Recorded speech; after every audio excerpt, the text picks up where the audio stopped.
François. Bonjour Pierre. Donc, Jean-François, tu as été lauréat au Tremplin Innovation de 2022. Oui, tout à fait. Ouais. Super.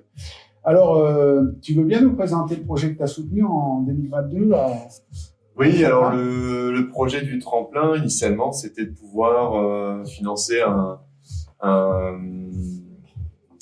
une expo photo sur Gap qui s'est faite cette année en mai 2022. Et en fait, entre-temps, avant de passer l'oral du projet, j'ai eu l'opportunité de pouvoir ouvrir cette galerie-là. Donc, c'est ce projet-là qui s'est transformé à la fois pour la partie de l'expo à Gap et en même temps de pouvoir investir sur cette galerie-là, qui est ouverte depuis maintenant juillet 2022. Donc voilà, depuis juillet 2022, je peux accueillir le public pour l'ensemble de mes photographies, présenter tout ça au public. Super.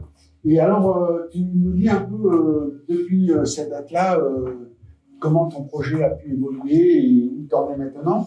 Et ben maintenant, je travaille avec Duncan MacArthur, qui est le photographe du coin à Diès, pour faire les tirages pour la décoration. J'ouvre là pour l'automne, j'ai ouvert quelques jours pour le public et les locaux. Voilà, maintenant, je peux continuer à faire mes stages de photographie aussi, faire des conférences et pour continuer à travailler dans mes projets autour de la photographie nocturne, qui est ma spécialité dans le Cara. Je m'amuse à photographier le paysage, les fleurs, les lacs, etc.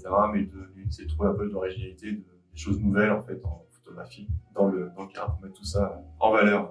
Ouais, ta spécialité, c'est vraiment la photographie nocturne. Voilà, tout à fait, ouais. Vraiment nuit noire et obscure, ou avec même un peu de lune pour trouver d'autres lumières, d'autres couleurs.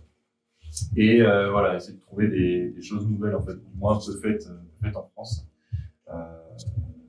Et notamment dans le Cara, tout ça en avant. D'accord. Tu peux nous dire le fait d'avoir été lauréat à Tremplin, qu'est-ce que ça t'a apporté, mis à part le côté financier?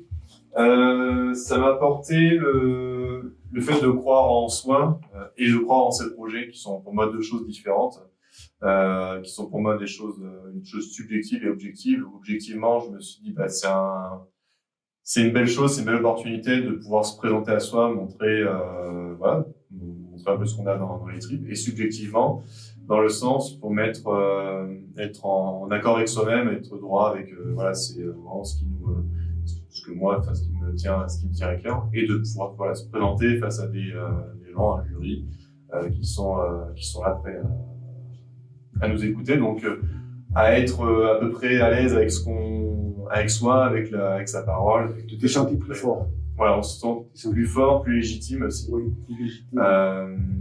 Parce que ce sont des domaines qui sont pas évidents. Oui, bien sûr. Voilà, on a pu voir d'autres candidats qui sont présentés. Voilà, c'est toujours difficile de se présenter, de pouvoir dire, voilà, en gros, dire ce que je fais, ce qu'on fait, on est légitime à faire ça.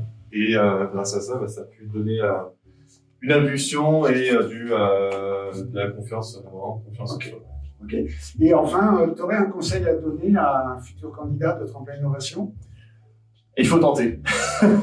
Quoi qu'il arrive, il faut tenter, il faut croire en soi, parce que le jury, les gens qui sont là pour vous aider, ils sont vraiment là pour vous aider à croire en vous, à votre projet. Et puis moi, s'il y a un an, on me disait, tiens, tu vas être lauréat du Tremplin Innovation et puis tu vas ouvrir ta galerie, j'aurais dit, ouais, j'aurais rigolé au nez. Aujourd'hui, cette personne-là aurait peut-être eu fortement raison. Donc, il faut tenter, ça coûte juste du temps, voilà, et un peu de préparation, mais il faut tenter. Eh ben super, Jean-François. Je te dis un grand merci. Et grand plaisir. Tu sais comment, un mot de 5 lettres. Mais ça va marcher, j'ai même pas besoin de te le dire. Allez, merci, au revoir. Au revoir, à bientôt.